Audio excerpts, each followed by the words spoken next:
Hello everyone, welcome back for another video. Today we'll be continuing on with the ranked decks showcase, and this time around we're gonna be visiting mono green best of 3. Now in all honesty, I saw mono green around, but I wasn't really sure of a list, and I was talking about on stream twitch.tv/SentiensLair about different decks and stuff, and one of the channel friends, Rufio, I like to call him Rufio, but he will get on my business for calling him that, so Rufio is told me about this mono green list that he went to Mythic with, and I thought that we would take a look at it and play a few games with it over on this channel. And yeah, the only change I have made is that I don't have 4 scavenging oozes, so I replaced one of them missing with heroic intervention. Apart from that, we also have in the sideboard 3 Ram Throws, 2 Garruks, 2 Gem Razors, Shifting Ceratops for control, another Great Hands, and Primal Might. Now, I'm not exactly too familiar with this deck, so it is a learning process, but I can roughly understand our position, how I want to go about things. So yeah, let's get to the game. So we'll be starting off at D3. 2 wins away from D2. Yes, unfortunately, did lose a lot of games in a row and fell from D2, from almost D1 to D3, so I'm a little bit really sad right now, so I'm just really sad though. But yeah, this hand seems good enough. We start first, so I think it's fine. No, we start second. Oh, it's control. Well, Shifting Ceratops are already in my mind. I mean, we do have 2 Stone Cold Serpents, so I don't see a reason why not just play one and have it as an aggressor, just in case we need it.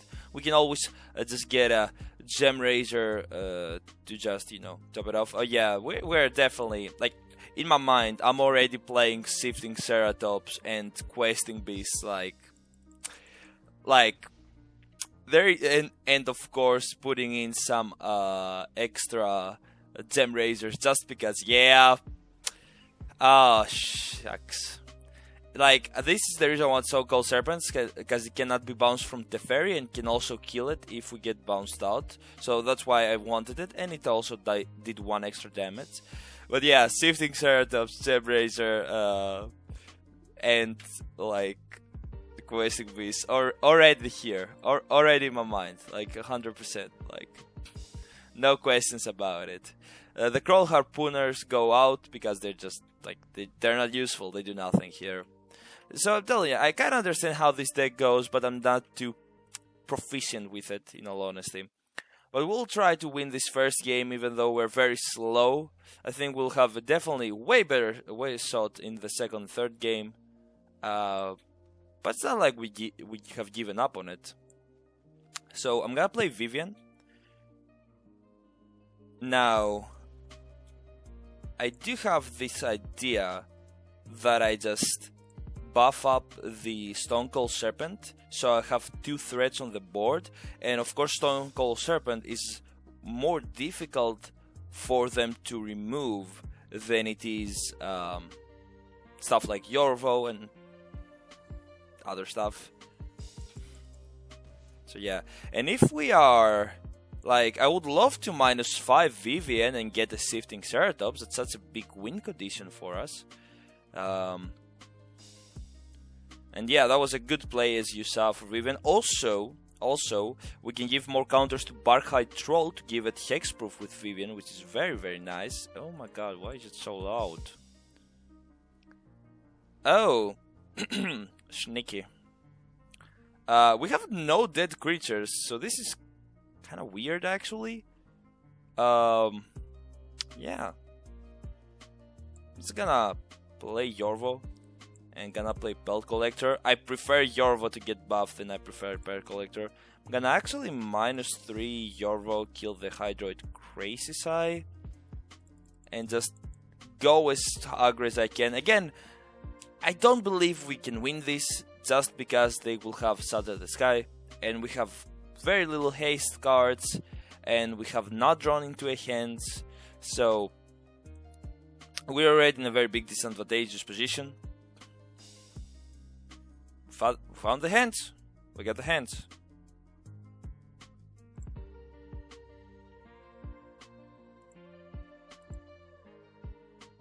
So I'm buffing up Yorvo, so I can play hands for 2. We have enough mana if they play the Eldraine counter to pay 3 mana to get hands out. They could have Dovin's Veto. It is always an option. I'm gonna go with Kroll Harpooner, so again we have 3 mana available. Cool. We get to kill Brazier. Okay, we actually get it. That was great. That Grey Heads came in the right time. Perfect time, actually. Felt really good. They seem to have no way to counter Planeswalkers, so Vivian just kind of was rampart there. But we'll take out probably Belt Collectors, maybe 2. Heroic Intervention. It's actually really good just because of the Indestructible, so I might have to put a few more on the sideboard. Scavenging Ooze feels a little bit off. Lovestruck Beast feels a little bit off, so I definitely want to more like, I want to go like this. Might take out a Vivian, put in like a Garruk. Lovestruck Beasts just seem a little bit too slow and not really what I want. Kroll Harpooners are kind of okay.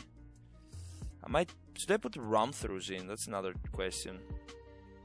Should I take out maybe Barhide Troll to get in maybe another Garruk? Could be interesting. Because again, if we can get -7 on Garruk, that's such a big condition for us. So this is the part where I don't know exactly what I'm doing. Again, due to me just not knowing this deck that well. So I'll get a Primal Might maybe, and we'll try it like this. Again, I'm not exactly sure how we're supposed to go on about it, but I'm 100% sure that Questing Beast, Gemrazer, and Shifting Ceratops are the best cards. Shifting Ceratops cannot be countered. Is protection from blue. There you go.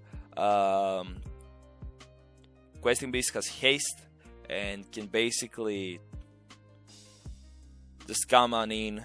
Oh, this is a good start. I like this start. Alright. Has haste, can deal damage to Planeswalkers immediately and kill them. And Gemrazer can mutate onto Stone Cold Serpents and other stuff. And basically, it can kind of like help us out kill Sark Typhoons, which is a very prevalent card that these decks are running. So there is a big chance we draw into a 2 or 3 mana creature, as we have overdrawn a little bit of land. So as to be a little bit more efficient, I'm gonna play Stone Cold Serpent. Vivian is a very good card to get for sure. They don't have a second white mana, which is really good. We got Barhide Troll, which was to be expected. So we're a little bit efficient here. I feel like Vivian is the best choice, just because we can more efficiently go to the Great Hands. This will go to Stone Cold Serpent no matter what. So they played Glass Caskets to get rid of the Stone Cold Serpents, which is pretty smart from them. Pretty smart, actually. Alright, overdrawn land significantly. We get to play a free Vivian. We'll buff this to 5. Deal 5 damage to them is a lot of damage. And then we have a Great Hands, greatly appreciating it. I don't know why I'm saying great, but you get what I'm saying. But yeah, I think... Oh, that's gonna go to Vivian though. That means that we get a free Great Hands, so... That's great. So Great Hands is one of the best drops we can have, because when it falls, it not only buffs our creatures, but it also gives us a card draw. Now, of course, you can say that you need you need creatures to draw more cards. Yes, but we should be able to further draw into creatures and stop drawing lands, because we have significantly overdrawn lands, but that's my problem. Alright, so this is just hexproof. So we're just gonna meme out and do that. Wee. Alright. Garruk though. Oh, baby, look at that Garruk. I mean, they do have Elspeth Conquers Death, so I do feel like we can... There's so many ways to go about it.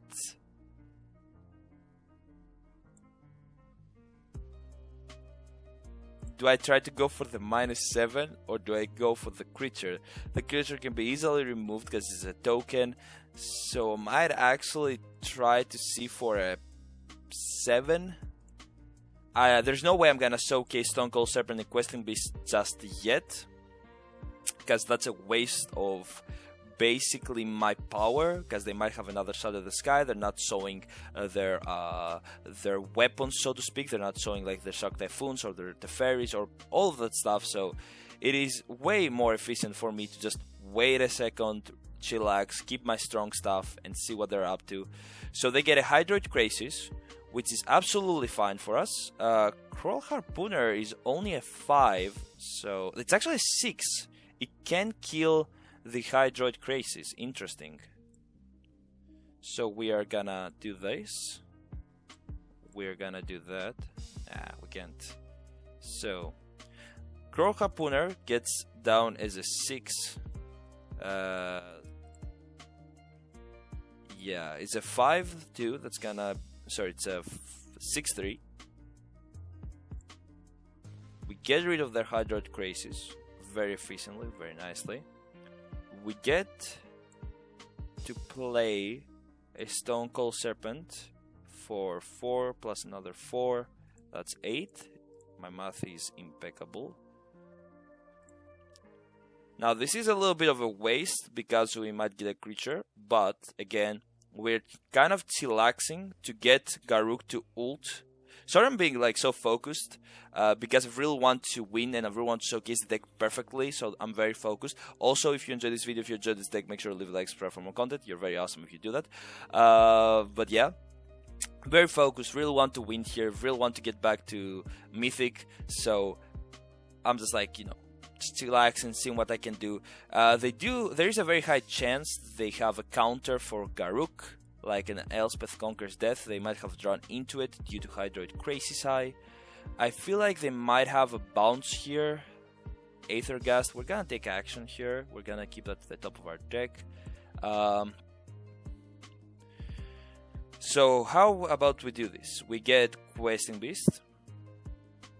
We buff it up with Garruk. Enables hands on 2. And now we attack with Questing Beast their face. We kill the Teferi. That's why you keep Questing Beast back. And just so to be efficient with mana, I'm gonna get Barhai Troll. I'm gonna draw with him. We have super uber overdrawn land, like a lot of land. But we do have Shifting Ceratops. We have Ultimate from Garruk, which is literally game winning on its own, due to us being able to get Questing Beast, Shifting Ceratops, and all that stuff. So now, if they don't deal with Questing Beast and Barkhide Troll, they die.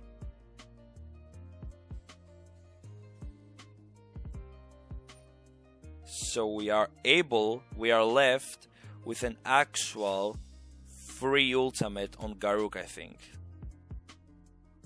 Because again, we can draw into Vivian, which would be great.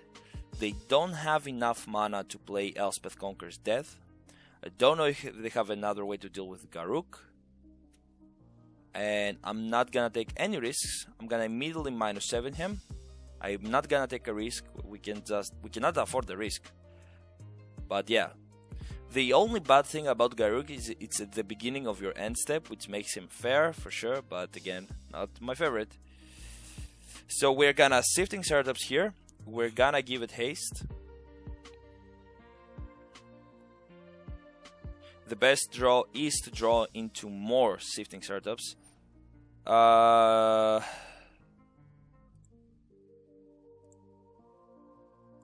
Aethergast is a fun card, huh? Aethergast is a fun card created by fun people. I really hate Aethergast. I really hate Aethergast. What a card. I should have actually been using Castle of Gunnerbrig. That's a major mistake. I tend to forget about it, which is really, really bad. Of me, of course. I don't know exactly what play they could have. Okay, we take the win. Very, very good showcase of us. We're almost back to Diamond 2, which is great. Really nice deck, I really like it. I do feel sometimes I get overwhelmed by drawing more mana or less mana, but what I love about mono green, I used to play mono green a lot when it was the meta deck, but I kind of fell off to it for more gruely stuff and absent stuff. But yeah, I really like this deck. It has a lot of potential to carry you. Of course, we have Rufio that got to Mythic with it. I might actually get a few other viewer decks to get going, which would be awesome. But yeah, I think it's a pretty cool deck. It has some problems with overdrawing or underdrawing land. It does happen though, it's Magic. I think you have a plethora of answers for everything. And yeah, if you enjoyed this video, make sure to subscribe, comment down below with anything and everything you want to talk about, answer to every single humane comment. Also go to twitch.tv/SentiensLair, leave a follow if you want to support me a little bit extra. And have a wonderful day, wonderful vacation. I'll see you all in the next one. Take care. Bye bye.